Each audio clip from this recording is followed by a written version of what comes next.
Hello, everyone. What I'm hoping to do to get us started is just go over a little bit about Obsidian, and then I will let the team introduce themselves. I have a couple questions prepped.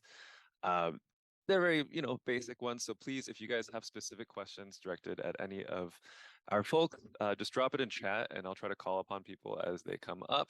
Um, but let's get started with a bit about Obsidian. So Obsidian, to give you guys a bit of our lore, we've been around for about 20 years now, and we were founded by a group of people that had worked together at Interplay Entertainment, specifically Black Isle Studios, and they were responsible for creating, the original Fallout 1, Fallout 2, Planescape Torment, Icewind Dale, a lot of the isometric CRPGs from like the 90s, early 2000s.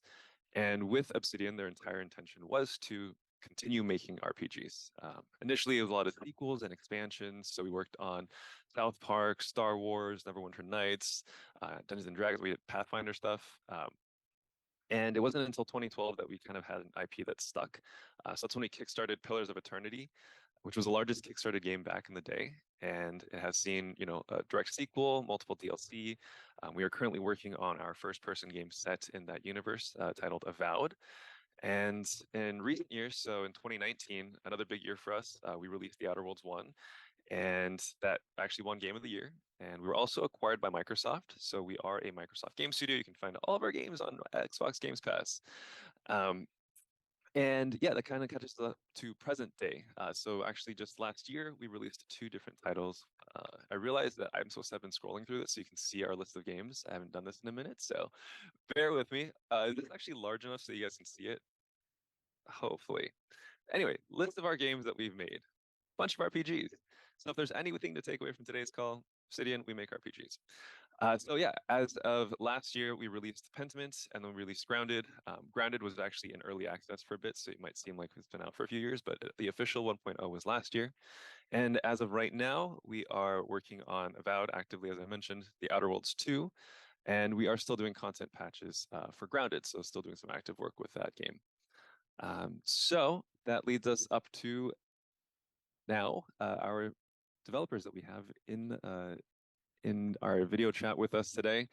So team, I'm just gonna go based off from top left to bottom right to intro yourselves really briefly. I'm going to ask y'all to introduce your name, of course, your title, how long you've been at Obsidian, and potentially other studios that you've worked at.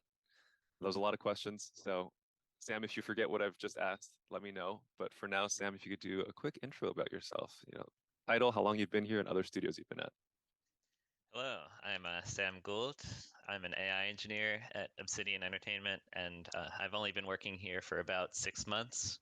Before this, I was at Striking Distance Studios working on the Callisto Protocol. Awesome. Eva. Hi, I'm Eva Wiersbicki. I'm an area designer here at Obsidian. I've been here for just under a year and a half, a year and 4 months or so. And before this, I was on an indie project. Fantastic. Rita. Hi, my name is Rita. I'm a concept artist here, and same as Eva. I've been here for 1.5 years almost.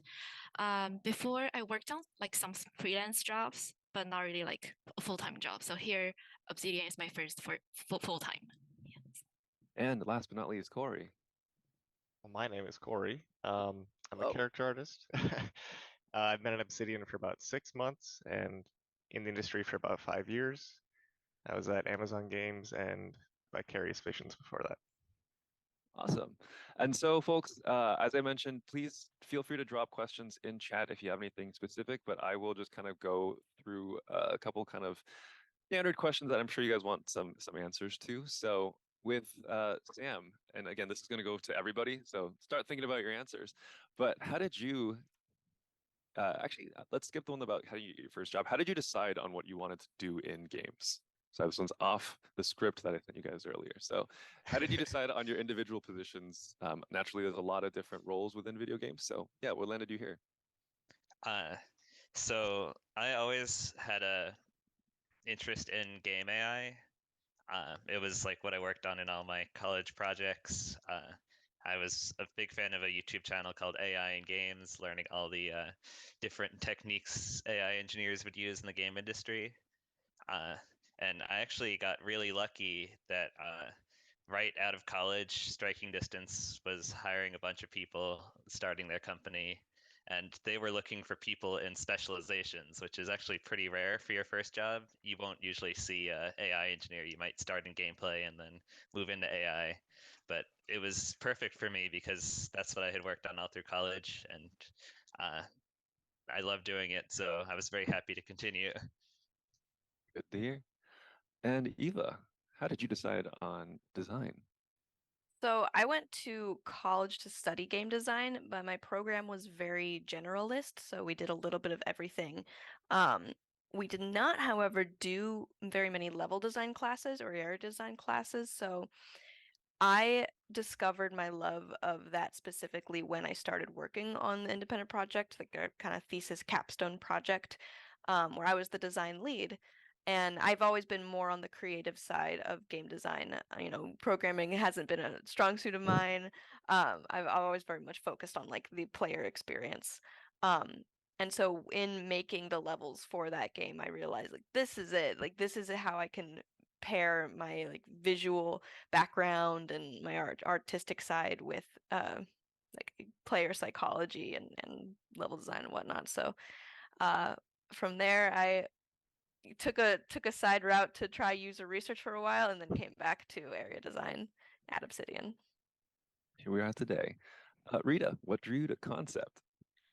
So I love drawing, and then I love video games. So it's pretty much the reason why I'm becoming a concept artist. And then I went to Art Center College of Design, and I majored in entertainment design, basically just like doing concepts for 4 years in college. So yeah. Gotcha. Corey, again, last but not least.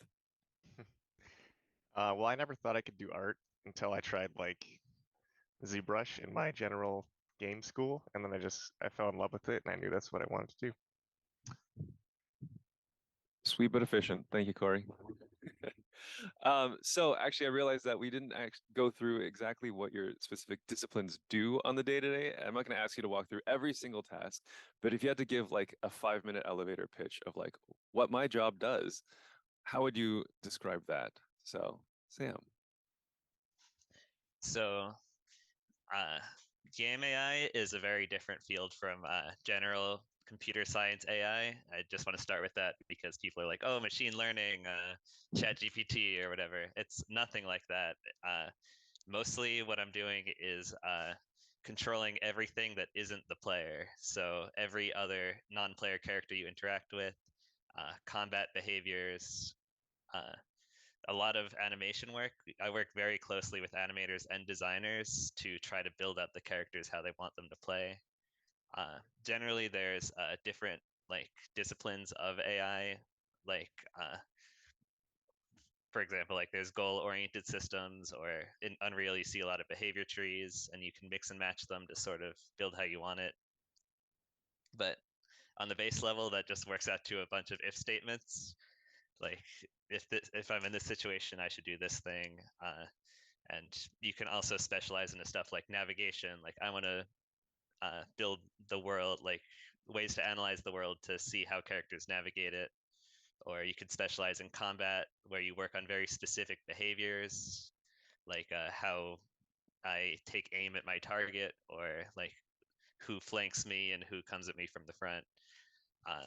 There's more like player interacting ones, like day-to-day cycles. You'll see this a lot in RPGs, where some guy will just go through his regular day, like stop at each of his points of interest. And then like perception is another big field, where like you choose how they see and hear and interact with the world around them. So even within AI, even though it's already specific, there's a ton of different little things you mess with. Yeah, I think it's been one of the most enlightening roles to have. As a recruiter, I do interview a lot of these different disciplines, and I think AI has definitely been like the most challenging to try to keep up with in a phone interview, because I'm like, yeah, sure, that makes a ton of sense. After having spoken to quite a few now, I think I'm starting to get it. Eva.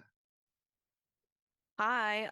So area design, in a nutshell, area designers are in charge of very specific areas of the game. So if there's a certain point of interest, like a warehouse or something. We're in charge of pretty much all the content that goes on in there. A really big a really big chunk of that is level design in general, so doing the block out, making sure that the line of sights for combat are all lined up, making like working really closely with the artists, with the combat team, with the AI team, to make sure that the encounters will flow and make sense and not be too difficult. Making sure that there's a loot pass on everything for all the objects that you pick up. If there are any examinables that add to the lore of the world, or if there are any NPCs, any quest givers, any objects having to do with any sort of quest, all of that we have to make sure that is where it needs to be and is functioning.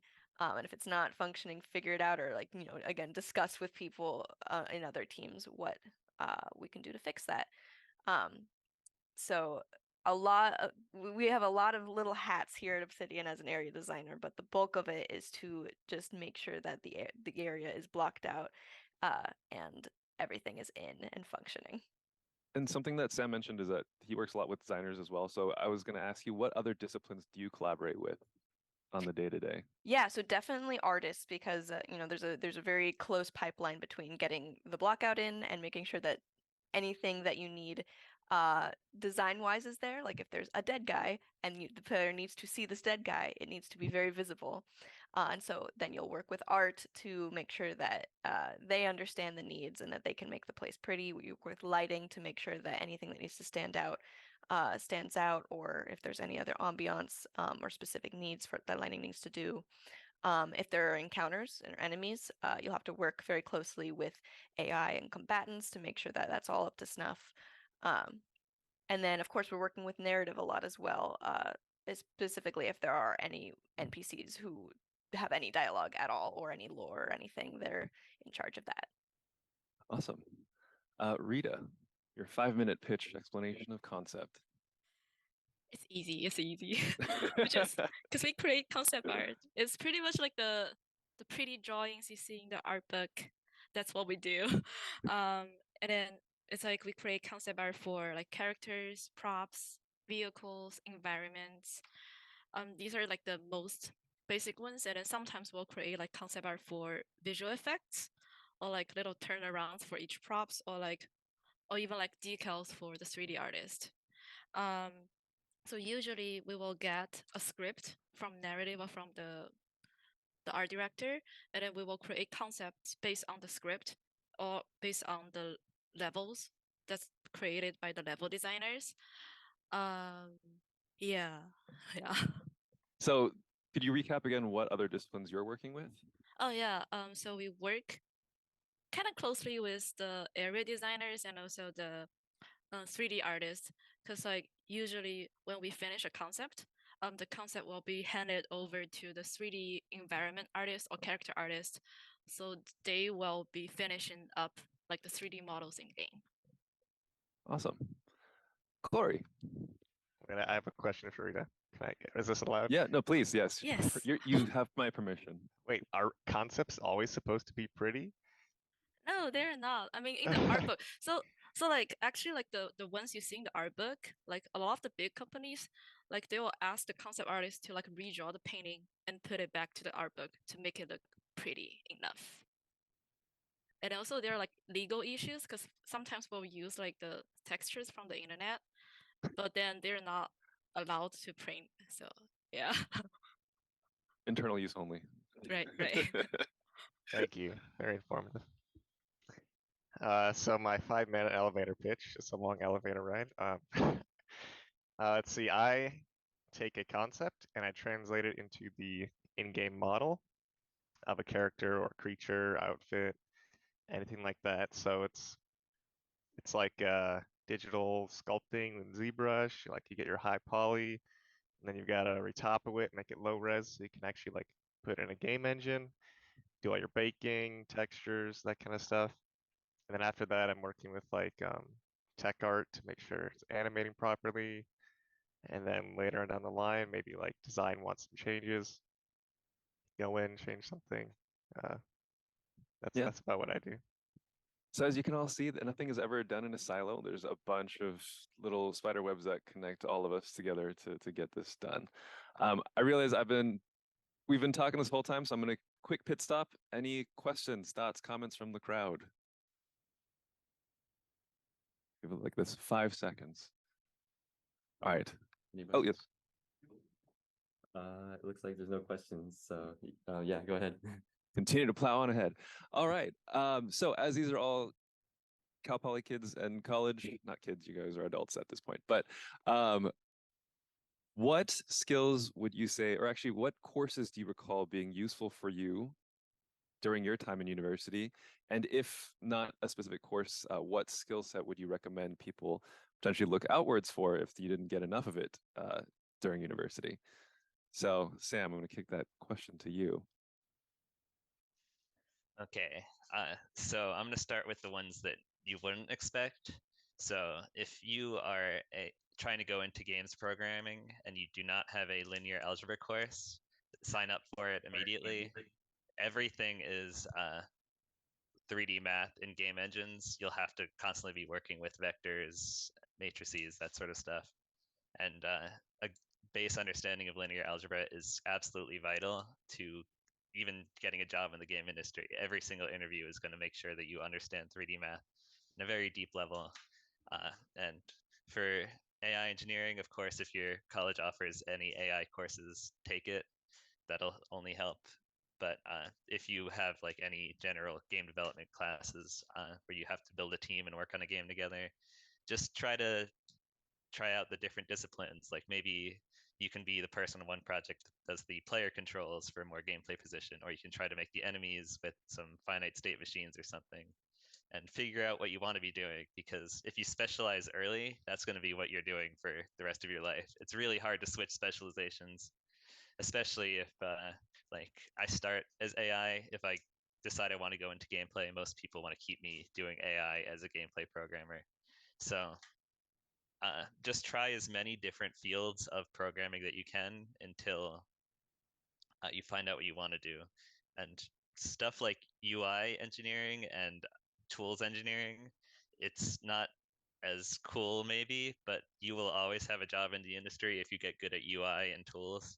So just a little tip if you're worried about getting your first job in the industry. If you say, I can work on UI, people will want you anyway.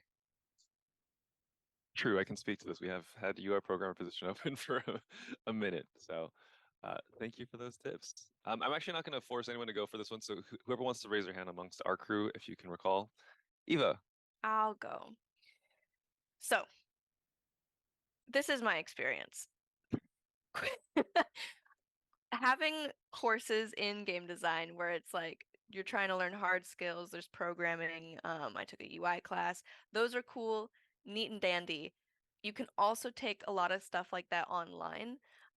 So there's a lot of resources available if you want to learn hard skills in that stuff and learn theory and whatnot. What I found most valuable with going to a college environment for game design was the people that I was around and the fact that I could work. I had the time to work on games. I had the people around me to like help with the creative stuff and technical stuff. I could ask professors for help if I didn't know how to do things or if I needed advice on how to approach certain designs. And then working on as in a big team on that thesis capstone project was invaluable. It was a huge part of my growth and learning, and I was able to put it on my resume and have this big project and publish an actual game, which before you do that, you don't even know what you don't know because there's so much that goes into it. And so what I would recommend is to use this opportunity to collaborate and just work on games. They don't have to be like big blockbuster amazing games. Just do game jams, do little things, make prototypes, vertical slices, beautiful corners. Just make content so that you can learn and fail fast because not everything's going to be perfect, but you will learn and grow from it. And Rita or Corey, if you have anything, but I was going to jump onto that just to say that hiring managers do look at that stuff when they're interviewing. They'll definitely ask you about group projects. As much as you'd like to be that next Stardew Valley or Minecraft and be that solo dev, it's pretty rare and pretty challenging. If you want to go for it, power to you, but for the most part, it is super beneficial. And if you don't have courses that encourage group projects, then do some game jams, as Eva said. There's plenty of opportunity online these days to find those. And hiring managers love that because, again, you've made content, you've actually seen the process. So it's super helpful. So Rita, Corey, either of you two have any tips on, again, courses that you really remember that were helpful or stuff that you'd recommend looking outward for? Rita. It's like most of my courses are like painting, illustration, or like portfolio stuff for concept art. But actually, like when I taking like classes from like other majors, like graphic design majors, or like because we have product major. So when I was taking like the other like subjects, they're actually super helpful for me to create concept, because like the way they are thinking and the way they design is totally different. And actually also there are like so many similarities, especially graphic design, so that helps a lot. But otherwise I don't really recall anything special. Thank you, Rita, for that honesty as well. Corey, anything on your end? Yeah, I'm kind of in the same boat. Anatomy, modeling, that's about it. Always good to have if you're going to be an artist. Fantastic. Well, now we're just going to talk about some challenges that you face in your role. I would say I'm going to phrase it like challenges or potentially misconceptions that people might have about your role, because I feel like that might tie into each other. But again, open floor to this. What are some challenges that you might face day to day in your position, and or some misconceptions about expectations for your position? So again, I'm not going to call anyone, so whoever's ready, Eva and then Sam. Yeah, I can kick us off. So for area designer, if you don't know much about it, I think someone would look at it and say, "Oh, you just make the levels and it's all neat and dandy." Part of it is making the levels, and that's really fun, but most of it is iterating on levels. You make it and then you keep changing it, and then you get feedback and they say this doesn't work, and so you change it again and they say, well, now this doesn't work, and it's just a constant stream of iteration, and it's never personal. That is just game design. It's constant iterating and remaking and whatnot. um on top of that, it's maintaining all those little things that I mentioned earlier. It's not just the level design, it's also making sure that the quests make sense and work, and if anything changes about the quest outside of your area, you have to be made aware of that and accommodate and iterate. So having to juggle so many tasks with that, it is not as easy as it would seem. um so definitely note sheets are really important, and making sure that you're just tracking everything and things don't slip through the cracks. It's very easy for things to slip through the cracks. Um, yeah, just be aware that you'll have to talk to people a lot and not be shy to do that. Designers in particular, designers and producers especially, I would feel like. Awesome. Sam. So one misconception with programmers is like you just go in your little programming hole and type away all day, but it's actually way more collaborative than you think. With AI, I have to make sure that everything I make can be used by designers. I'm never going to be the one setting stuff up in a level myself. I'm essentially giving them the tools they need to make stuff in the levels. So even if something makes sense to my programmer brain, like people are going to view that very differently. And if like I'm like, oh yeah, this logically, you just click this thing, like. But if it's not easy to use, people won't use it. So I always have to be getting feedback from designers to make it easier to use. And I have to be very patient when debugging, because I'm basically making little things that think for themselves. So I have to peek in their brains and understand how it works, which can be frustrating at times, like tracing down to the exact point they made a certain decision. So you have to spend a lot of time making very good debugging tools so you're able to trace back why each choice is made. But you do have to be good at communicating with people, because game dev is always collaborative. I think those words you said, where if people don't know how to use something, they're not going to use it, it's very wise. It's very true. Yep, Uh, I've spent weeks in the past working on something and then no one uses it in the game. I'm like, why? Like it's the most frustrating interface ever. That's why UI UX is also very important, y'all. Awesome. Rita. Yes. One of the challenges, like, not really challenges, like, because like at work we can't like create or design something just for the like the cool looking things. So sometimes there will be like limitations from designs or from like 3D aspect. Because like sometimes design will say like this needs to be here and it cannot be changed to anywhere else. So sometimes we just need to like bear with it and the design around the existing designs basically. And then under the limitations we have to do like the coolest version of it. And then also like even concept art, we still have like like a lot of communications actually with the art directors and then with the other designers, because like sometimes the thing I think isn't the things they are thinking. So I need to make sure like the concept art I'm create is actually will be used in the game as they want. Yeah. Definitely. Corey, do you have anything on this topic? Yes. So for me, my challenges I incur are when stuff comes back from design, something changes. Like in a ideal world, you just get the concept, you make it, it's done, but that's pretty rare. So you make sure to work like non-destructively so that if you need to go back and change it, you can. Always upload like your source files and stuff because we always encounter issues where like, oh, we don't have source files for this. That was made years ago, it's gone. Like, guess we're gonna have to like hack it together. But yeah, that's So about what I'm hearing is design is the cause of all these it. Yeah, problems. that yes. Come on, Eva, look at this.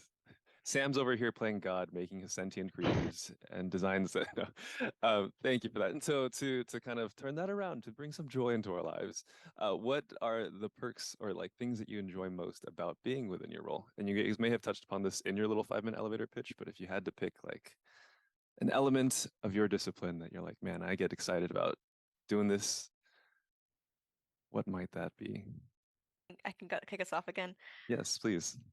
What I really like about it is that initial bringing a world to life aspect of it. Thinking about how the player is going to move through a space, what's going to draw their eye, if there are any side areas that they might discover or might not discover, and just making cool experiences for players. I think that brings me a lot of joy. Absolutely. And you guys have get to start from the beginning with that to kind of plan around that too. So fantastic. Sam. So the thing I really like is that I can visibly see my effect on the game, especially since I usually specialize in the combat section of AI. So like whenever you're fighting a creature or like my game that released, I can play it with someone and be like, I made that guy. The reason he's dodging there is because I told him to dodge there. So it's like a very close relationship I get with the game. Like I know exactly what I did to make it work the way it does, and then I can share that with other people. Definitely very rewarding. Rita or Corey? Yeah. It's really similar to Eva and Sam. It's like seeing the concept I make is finally in the game. Um, that's a really good feeling. And also like, cause I like drawing, so every time I draw, every time I can do a painting or I can finish a concept, that makes me happy too. Rita's art station, just go look at it. It's fantastic. Some beautiful stuff out there. I'm just saying. Thank you. Thank you. Shout out to Rita. Corey. Yes, I'm pretty similar as everybody else, but I love getting to be like creative for a living. That's so rewarding to me. Like the whole process, like sculpting, texturing, I love that. And then like seeing it in game and like once you get animation, like you see it come alive. It's such a cool feeling every time. Never gets old. Awesome. Taking a quick moment to pause for questions if we have any. We have one hand. Yes, I Oh. can see you. Yes. Oh, going back to the challenges, I kind of had a question for Sam for AI. I kind of wanted to know what like his most challenging like task for like one AI system would have been. Kind of like, oh, it was really hard to get the AI to interact with like a ladder or something like that. Something more a little bit more specific. Okay, let me think about this for a second. Again, bearing in mind no NDAs here, so Yeah. as vaguely as you can. Vaguely, Well, but informational. I've released other projects. Yeah, true, fair. Okay, so the most difficult thing with that I've dealt with AI is getting them to work nicely together, because it's very easy when you like have a combat focus to make one guy fight with you really well, like one-on-one combat, but suddenly there's other people in the room that need to not look stupid as they like stand around you as you're fighting. Like everyone has to be coordinating their attacks together, uh, and it has to not be unfair for the player, and you're sort of restricted by the player's tool set. Like if you're in a sort of combat system where you can only have one-on-one combat, but you have more than one enemy you're fighting, they have to be doing stuff around the room that doesn't seem stupid. And it's very common for like people to call out bad AI, because AI is like one of the main things people interact with in most games. So it's a lot of iteration, like back and forth constantly with designers, like especially in the polishing phases towards the end of a project, where you just have to keep tweaking and tweaking little things until it functions how you want it to. And you never finish, like you get it as close as possible, but you can't ever call it done. Like you have to keep tweaking and tweaking. Again, as someone that does not study AI at all, I just remember that I went to an AI conference and they were talking about how when you're facing in combat AI, like you don't want it to be learning, like you don't want emergent AI. Like if you were playing The Sims, for example, though, you might want to find it cool that your characters are learning to do something they enjoy on the way, but you don't want your combat AI to evolve against the player, because then that just makes it impossible. Yeah, let me one wise word I got from a previous AI mentor was smart AI is not fun AI. You want to purposely dumb it down to give the players a chance, because you could make someone that blocks every single attack and then comes at you and kills you immediately. But that's not fun. You have to nerf them in some way, and how you nerf that is how you get the gameplay of that game. Awesome. Any other questions from the class for now? Thank you. Cool. I don't know the breakdown of your guys' grades, but for the potential seniors in the club right now, we can discuss, how you got your first job. So if you guys can all recall, and this might be easier for Rita and Eva because I know exactly how you guys did. But how did you get your first job in the industry? And beyond that, what tips would you give for folks trying to break in for the first time? I'm again going to let you guys think about it for a minute. So whoever's ready can go ahead and unmute themselves and chime right in.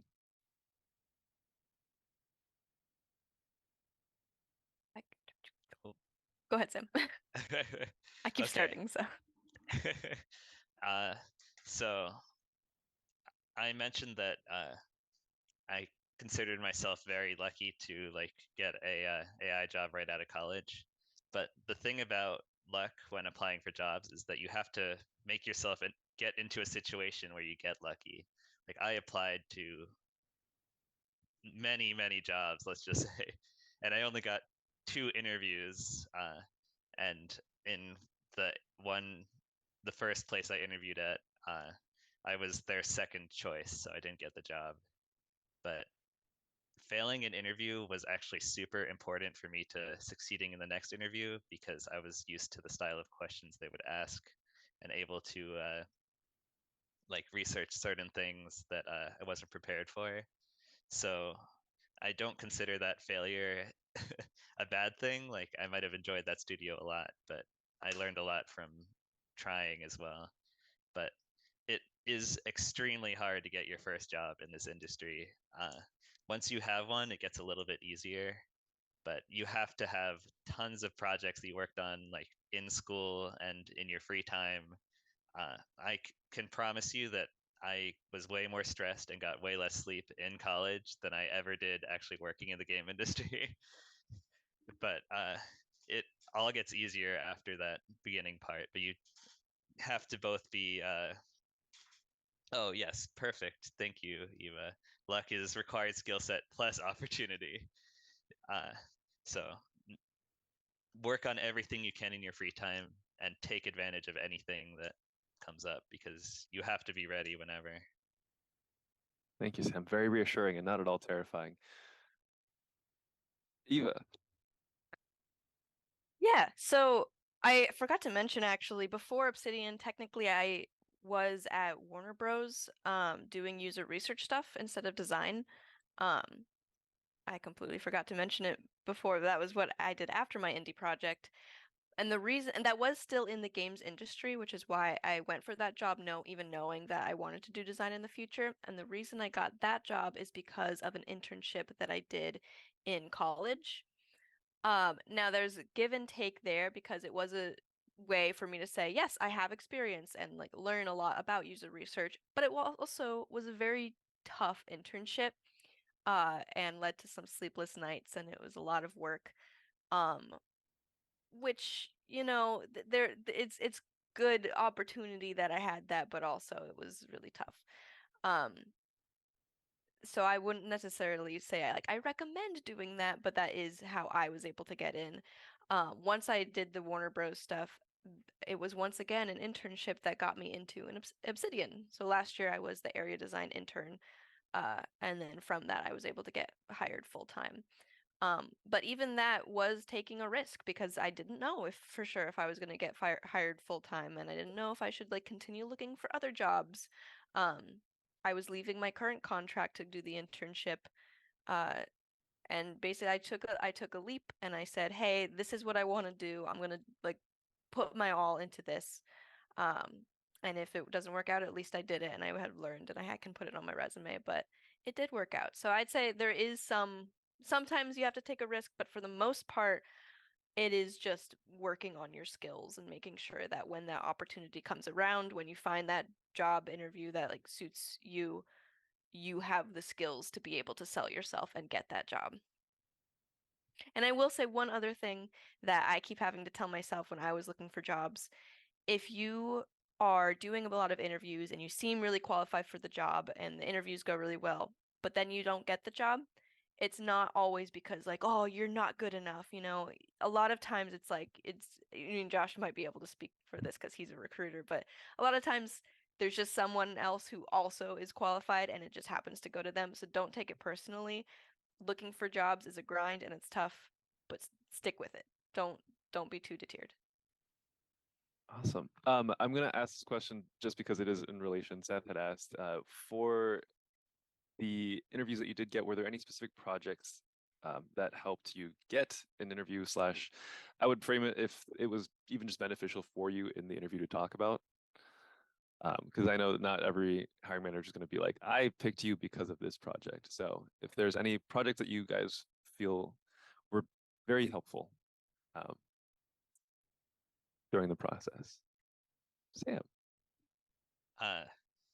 So 2 notes on projects. One, I had a project that it wasn't even at an internship or something. It was just a group project where I built my own AI system. And being able to talk through something you built in detail is one of the most important things you could do while interviewing. Like that you know all of the positives and the negatives with the system you built and what you would have done next time. And also, if you work in Unreal Engine, especially programming in Unreal Engine, that'll give you a huge leap up at almost any job because that's C++. So even companies that use C++ but with a different engine, it's a huge advantage. And most of the industry seems to be going to Unreal Engine now. So just use that. Like there's some major companies that use Unity, but knowing Unreal is an invaluable skill. Big thumbs up for everything Sam just said there. Rita or Corey, would you like to share first job hacks slash projects that helped with getting that first job? Yeah. So I had internship before Obsidian when I was in college, second year. But that's like a short internship for a mobile game studio, and then later on I started working on some freelances. So these are, but but I won't say like these experience helped me get the internship at Obsidian, because I think the project that helped me the most is my personal project when I did work when I worked on, yeah, it was in my senior year in college. So that personal project pretty much, because they kind of fit in the style that Obsidian is looking for, and also subject wise. So it's like it's more like I created a targeted portfolio just for Obsidian to get me hired in, to get me hired as an intern at the beginning. And then so but yeah. I would, yeah, double up on that in terms of, and it's not that you need to make a specific portfolio for Right. every individual company. It's more that when your portfolio is looked at, if you're applying to say like Fortnite or something and you have just all like photorealistic work, Right. it's not going to be a great match for the team. But if you spent a project or two trying to cater towards the style of game that you'd like to work on in the future, not necessarily a specific company, it's definitely more beneficial. It is. Thank you, Rita. Corey, thoughts? No thoughts? Head Yeah, empty? you stole mine. I was gonna say that. I guess one of the things is that you should you should most likely specialize in your role. Like we all have distinct roles. If you want to work in AAA game dev, like you're not going to be a generalist. Most like the position doesn't really exist in AAA. So you should like find your discipline and really hone in on that. Also, a little like tip everybody can do is that like still practice common like interview etiquette. Like send a thank you letter after an interview. I can't tell you how many times I've gotten like a reply being like, "What? You sent a thank you letter?" And that made me stand out like immediately because people don't do that in the game dev industry.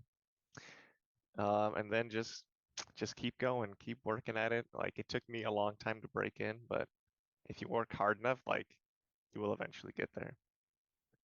To Corey's point, yes, we do pass along those thank you notes. And it is because it's so rare that when I do get one, I'm like, oh, holy crap, somebody actually sent a thank you note to them. Let me send it. And it also then is another way that your name is popping up in those hiring managers' emails or messages, because you have your interview, it's over, and then a day later you send a thank you note. I'm gonna pass that thank you note along, and then everyone's gonna be like, "Oh yeah, we just interviewed Sam, huh? That guy was nice." And then there's a little positive sentiment in the head versus, three other candidates that just, one and done and like didn't respond or anything. Again, it's not a requirement, just a small tip if you guys want to aim for that. We are coming close to time. I do have one like final wrap-up question, but also wanted to check in again. Any questions from the class? Anybody have a question? In that case, I had a question for Josh.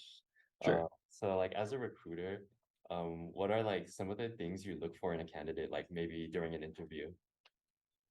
During the interview itself. So if we've already chosen you to interview, we're usually already on your side. Like I don't want to, I wouldn't choose to phone interview somebody that I wasn't already like somewhat believing in based on their resume and portfolio. So for my phone screeners, and I will tell you across the board, most likely that interviews with recruiters are probably the easiest interview that you're going to have, because again, we want to like you. It's the hiring managers that can be more technical and like deep dive into your experience and try to weed you out. So for us, I'm trying to find why you want to work here. I know that's a really like cliche question. Everyone's like, I just want a job. But do you truthfully want to work here? There's plenty of other studios around. What makes you interested in our studio as opposed to others? I'm not looking to be brown nosed to the whole time, but just like have some sense of like, oh yeah, you guys are an RPG focused studio. Great. Other things we look out for again is collaboration.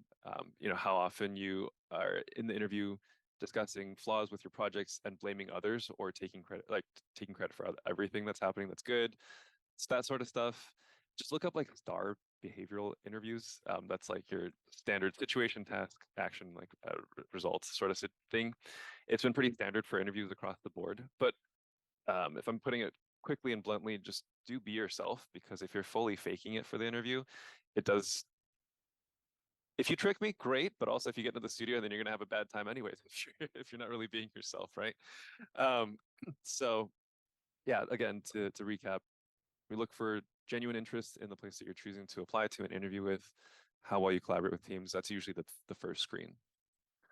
Cool. All right, great. Thank you. Yeah.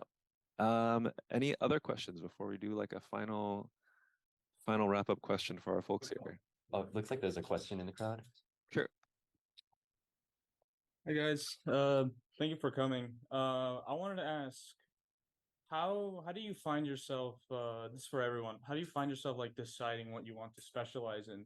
Because, for example, I study computer science here, and I'm really interested in the programming side of making games. However, I also draw a lot, and I love art just overall. Eva. Game jams again. I'd say do game jams where you do both, like, or like do a game jam where you program, do a game jam where you do concept art, see what feels right and what you feel like you could do for years and a long time as a career. Forever. Forever. You can never change careers. But yeah, I'd say like you're the only one who can make that decision, and so just feeling it out by doing it is important. I studied computer science at my first college for 1 year actually. And I figured out after that year, I was like, that wasn't for me. And I love drawing since I was a child. It's like I still draw all my computer science classes.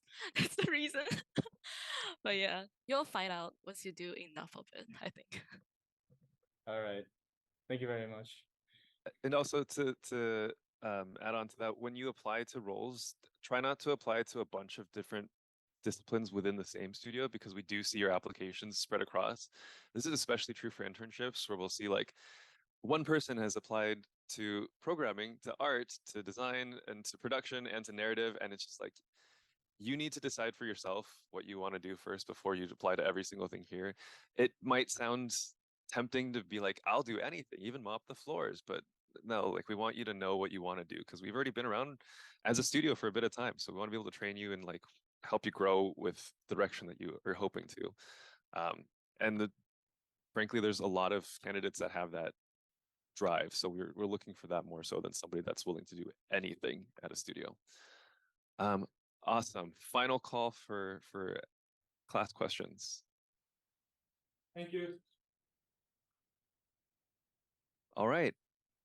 For our Obsidianites here, what is one thing that you would tell your college self after your experience within the industry?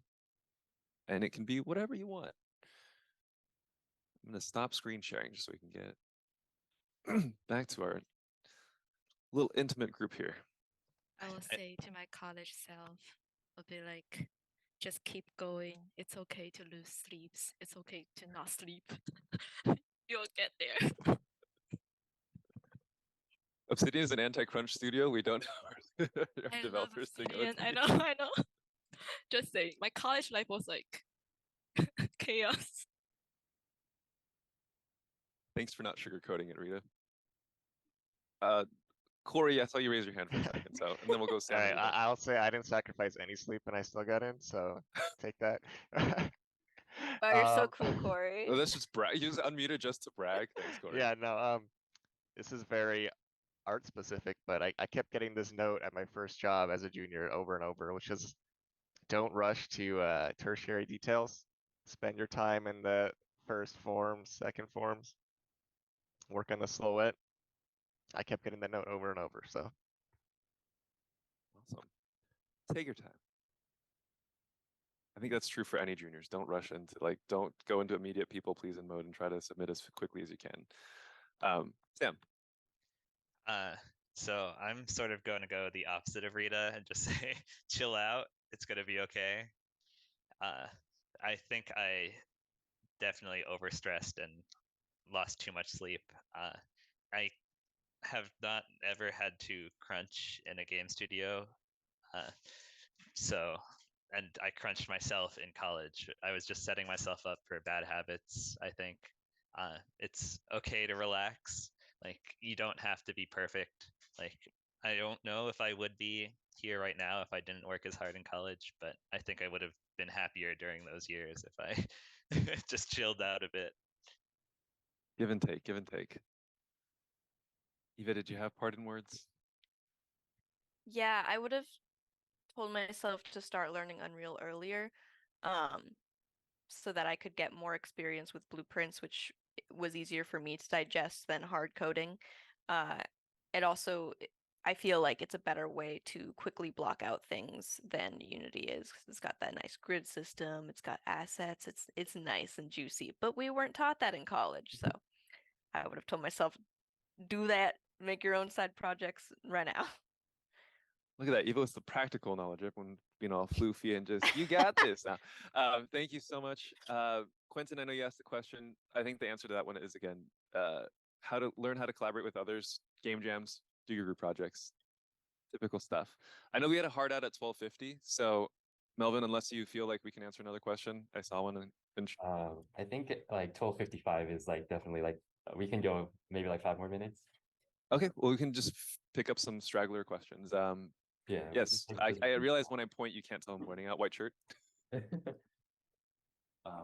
kind of have a quick question. So I do have my own personal projects in the real, but I was wondering, like, if I were to apply for Obsidian for either a internship or just for a job later down the line, how does like modding your own, like your current existing games, like if I were to mod Grounded or do that kind of stuff, would that be like looking good, or that would just be the same as working on your own projects? Sorry, you cut off for a second right there. Did you say modding? If I were to like, make my own projects by modding like Grounded, if I added Grounded mods, like would that look good on my internship or my application to Obsidian? If I had like messed with your guys' own existing games. Yeah, I mean, there's been plenty of people that have come back with us with Fallout New Vegas mods as their kind of. So I wouldn't make it your sole portfolio piece, but it also shows an interest in the studio and the types of games that we create. So that's definitely beneficial. Anyone else on our end have anything to say to that? Thank you. If you're going into, oh, sorry. I was gonna say, if you're going into an internship too, usually that's an entry level position. So using tools that you have, such as modding, to instead of having to just go straight into the engine is really valuable, and you can show a lot of your skills and interests that way. So, thumbs up for me. It just shouldn't be your only project, but as an additional thing, it's awesome. Yep. I think that's all. I don't see any other hands. So as a blanket thing, just make sure to maintain these connections, y'all. Team, I'm gonna just do that recommendation of like check us out on LinkedIn and stay connected. To also be mindful that we do have full-time jobs, so sometimes we don't respond the quickest. But stay connected. Anything else wrap up wise from our team, our side? Obsidian folks? No, thank you so much again for joining us and giving us your lunchtime for this. Kapalai Puna, it's been a pleasure. We'll catch you all around. Yeah, thank you so Stay much. hydrated.